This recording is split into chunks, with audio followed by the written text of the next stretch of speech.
So Big John McCarthy takes charge of the big men here in our heavyweight bouts.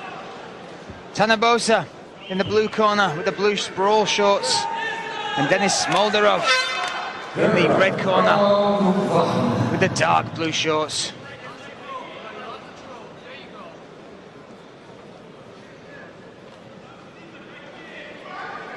Tanner Bosser only had 3 weeks to prepare for this fight, but jumped at the opportunity to take on Smoldaref.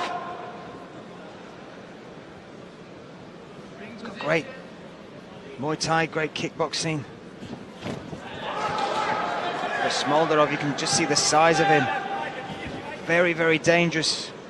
Could be a case of Tanner trying to keep this going for 2-3 rounds, then oh, the explosiveness of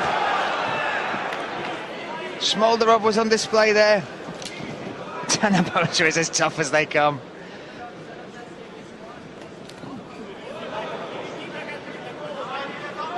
Just Smoldaref is throwing hard and heavy, but the thing that we've seen last time with Bosser is that he's able to survive hard shots, and he has a great gas tank in motion. So, you know, if Smoldaref is going to impose his power, he has to make it count. Just throwing heavy leather and hoping that it's going to land could be dangerous in this fight, because it's going to fatigue him. That size does come at a price, and if he's left in there tired, and now he's looking across at a Bosser who's going to start just, maybe can't hit as hard, but then all of a sudden he's going to pick up the pace, be able to land a lot more without the danger of any kind of things firing back at him, he could be in trouble. Smoldaref engaging the clinch here, that Sambo background. And we've talked about it before, as far as a base for MMA, Sambo is as close as it gets, isn't it? It is. The combat Sambo, the competitions are very similar to what you're going to be doing as far as transitioning from striking to grappling, takedowns with submissions. So it makes a smooth transition into MMA.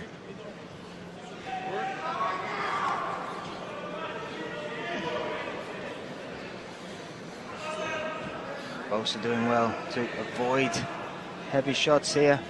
And the takedown, he's doing a good job of being heavy on that underhook. He hasn't gotten any heavy knees through the middle.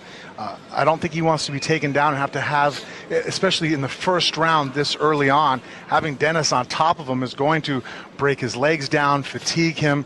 So, he has to worry about taking any big shots here. But at the same time, one of the biggest dangers for a heavyweight is being taken down against the cage. Look at the balance there from Bosser. Survives that.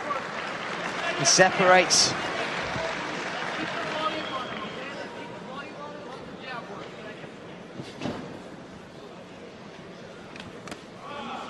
High kick from Smoldaref. Supposed to fight Razulov for the tournament here in ACB 61 St. Petersburg.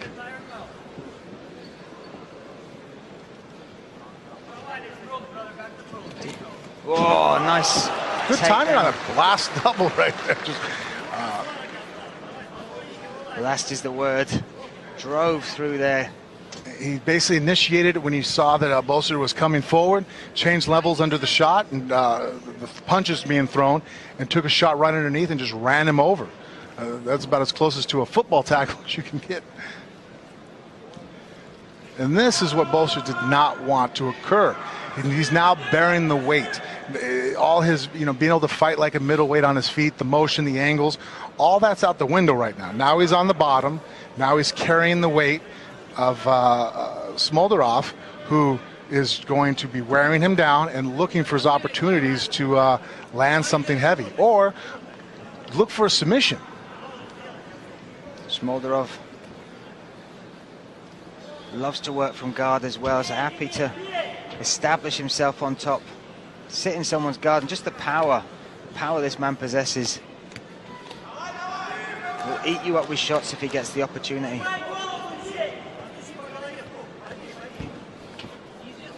Bosser active off his back now. Yeah, he had the underhook and he's trying to get out from the side, but Smoldaref was able to rotate back and be able to flatten him out on the ground. And now he's stepped over the top with a guillotine. Has locked his hands together as well. This is painful. He has the arm in that could actually work. is crushing and compacting. It's almost like a neck crank. 10 seconds left. And that's an interesting exchange there, because you have to sit there and wonder, okay, how much did that take out of Bosser, or how much did it take out of the big, heavy arms of Smoldaref applying that choke? Absolutely big breaths from Smoldaref as he gets back to his corner. Bosser, one of those people with deceptive cardio as well. You look at the physique of the man. He can keep going, and this is I mean, surviving that first round will definitely be in his game plan. If he can survive the onslaught of Smoldaref, move it into the later rounds, but this is what you're dealing with, an explosive, dangerous fighter, and somehow Bosser ate that. That was coming forward, just throwing heavy leather.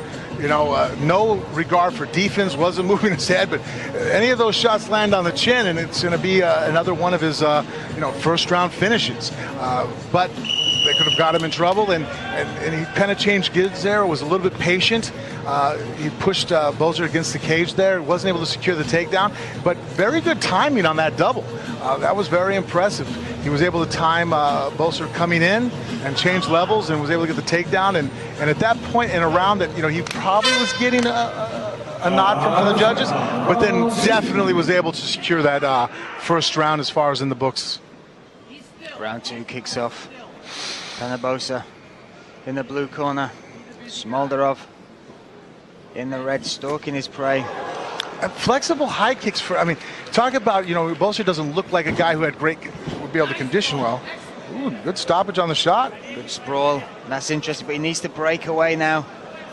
Smoldaref's clinch and work against the cage is so effective. Well, and this is where the big, strong guy is going to have advantages. In the clinch, carrying my weight. Bosser looks to separate. Good work there. But going back to what I was saying just before the exchange is, you know, when we talk about, but then when you look at, you know, Smoldaref's physique, if I told you that guy could easily throw to the head with a kick, you'd be like, really? Yeah. I mean, effortlessly. Big weapons from all angles and throwing some hooks there. See, and he ran into a punch. That's what I sometimes worry about, the way Smoldaref, he dives in and he brings, I mean, he's powerful. He's coming forward like a freight train. In one side of it, if he lands one of those shots, it's going to hurt. But he's also running into shots. And if Bosser just throws a stiff, straight shot into his chin, and there he was able to land a little bit of a shot, some of the hardest punches I've ever taken are shots that I've ran into. 3 minutes, 20 seconds in this second round. You talk about the venom that Smoldaref is throwing with those big hooks and on the entry. Sometimes trying to wipe away a loss in dramatic style can actually be detrimental to the game plan you bring into a fight. And absolutely. Anytime as an athlete, when you try to do something besides what you're supposed to be doing, and I mean, there's like you're doing what you have to do to secure a victory. I mean, if you're a baseball player, you're trying to hit the ball, you know, whatever the case would be, you're looking, okay, you have your steps, but when you start trying to do too much, and you see it in all other sports, when a guy tries to do more than his position, more than what the game with that play called for, and as a fighter, you know, you're trying to win the fight.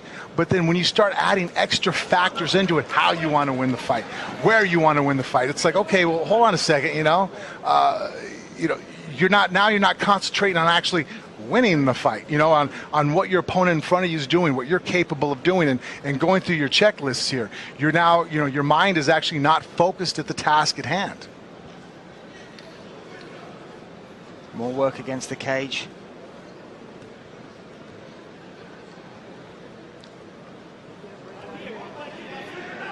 Impressed with the way Bosser's not taking heavy damage. He's also holding his own in this. He's turned that clinch around 2-3 times now. He's got great head position, double underhooks. And Smoldaref feels comfortable with that front headlock. He keeps going. A short exchange on the break there. Bosser just needs to be more active. I mean, I realize you're saying that I'm not standing in front of the guy that who looks like Smoldaref right now, but if he's busy, I think that he's going to cause a lot of grief to Smoldaref right now. I think that Smoldaref is, his mouth is open, he's tired. I mean, he's a big, powerful athlete. That's just how it happens.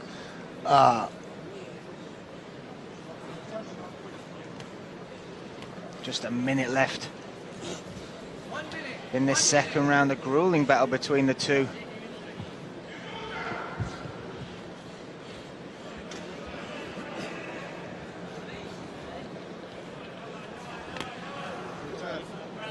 A lot of cage work in this second round from Smoldaref. Short exchanges, they're both biting down on their gum shields for that. Yeah, Bosser needs to get off. I mean, he's surviving against the cage here, but as far as these advantages are slightly going in the judge's eyes, I'd imagine going towards Smoldaref. You know, he's the one on the outside of the cage. Neither one are really doing damage, so I think they're going to give, you know, as far as control, advantage to Smoldaref. And I think the more exchanges they have, the more they keep throwing strikes. I think the... Oh, cup shot there. Right down the middle from Smoldaref. And this is hard for Bosser because he's going to want to keep wearing Smoldaref down. He won't want to give him these breaks, but also you've got to recover properly from something like that. You're right. Fine balance right here. This isn't a case where the time off is not an advantage to Bosser as far as he needs the rest. He wants to give as little as possible to Smoldaref. Might have been good awareness there. Notice that the 10-second clacker had gone. So might look to do his full recovery in this 1-minute break between the second and the third round. And you call for it. We want more action from Bosser in this. Turn it up. Smoldaref is looking tired but still dangerous, and it's the control he can impose which could win him this fight. And also too, just the fact that, you know, neither fighter's really landed too much as far as significant strikes right now that I think comes really, but the fact that he's coming forward and throwing hard like that, and there, you know, it didn't even get hit, he just threw himself off balance. That's, you know, when you have nothing else but that to judge upon, neither guy landing, judges tend to go towards the guy who's throwing with more intent and with more veracity. Round 3 about to get underway. Here at ACB 61, John McCarthy overseeing proceedings in this bout.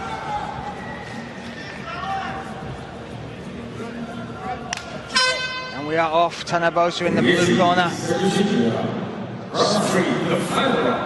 Smoldaref in the red.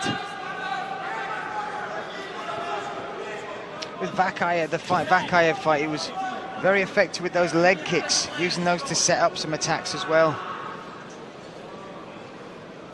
Not seen so many this fight. Well, I think that double leg takedown in that first round has made him question lifting his feet up. Went for the high head kick himself. Yeah, and again, nothing's landed from either guy, really. But you have Smoldaref, who's on the outside. Oh, hands connected, but Bosser does have an underhook.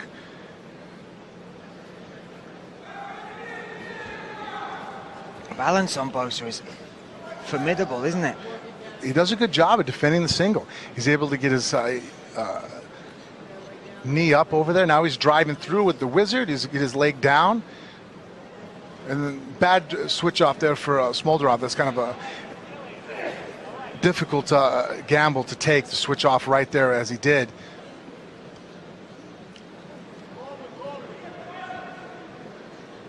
This is the third and final round, and this is the position where Smoldaref has had most success. I'm not talking damage, but control. Control. Yeah, now, you know, he's going to be able to turn the corner. I think now he should be able to get an easy takedown. Bosser threatening with that Kimura. That's going to be a hard move to pull off on the bottom here, unless Smoldaref completely falls asleep.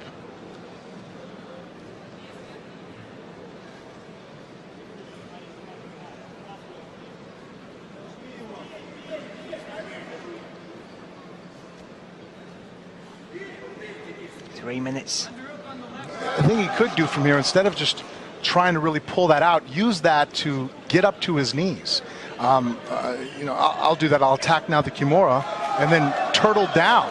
And that way you can use it almost as a stand-up, and if the guy tries to go for your back, you can re-threaten with the Kimura again, and now you give him something to have to think about and worry about. You've eliminated one of his arms, and you know, you have to worry about the stepping over armbar, but just trying to you know, one, it's predictable. You know, you wrap up from half guard there, I know what you're going for, and as long as Smoldarев keeps that knee above his hand, it's going to be extremely difficult. And now with their hand against his back against the cage, there's really no room for him to even arch back to try to pull the hand out of the pocket. And when you're matching power for power, Smoldarев certainly looks to have more than Bulldozer. There we go, trying to look at maybe now to stand up. 2 minutes left.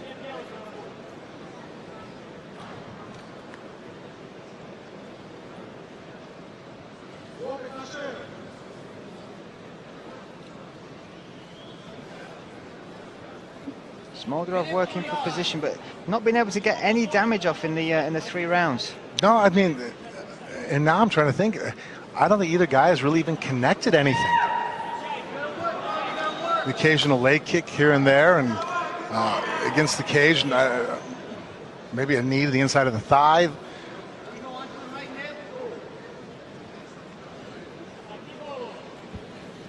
This is where you want to see urgency from Bosser, isn't it? You want to see him fight for this, because 1 minute 20 seconds, 1 minute 15 seconds now. And he's in a difficult position. I mean, he's against the cage. He needs to be able to just break his hands. He's posting now, but see, he removed the post. That's post is going to help him. But see, by removing it, there's nothing keeping him from just being driven right back to the mat again.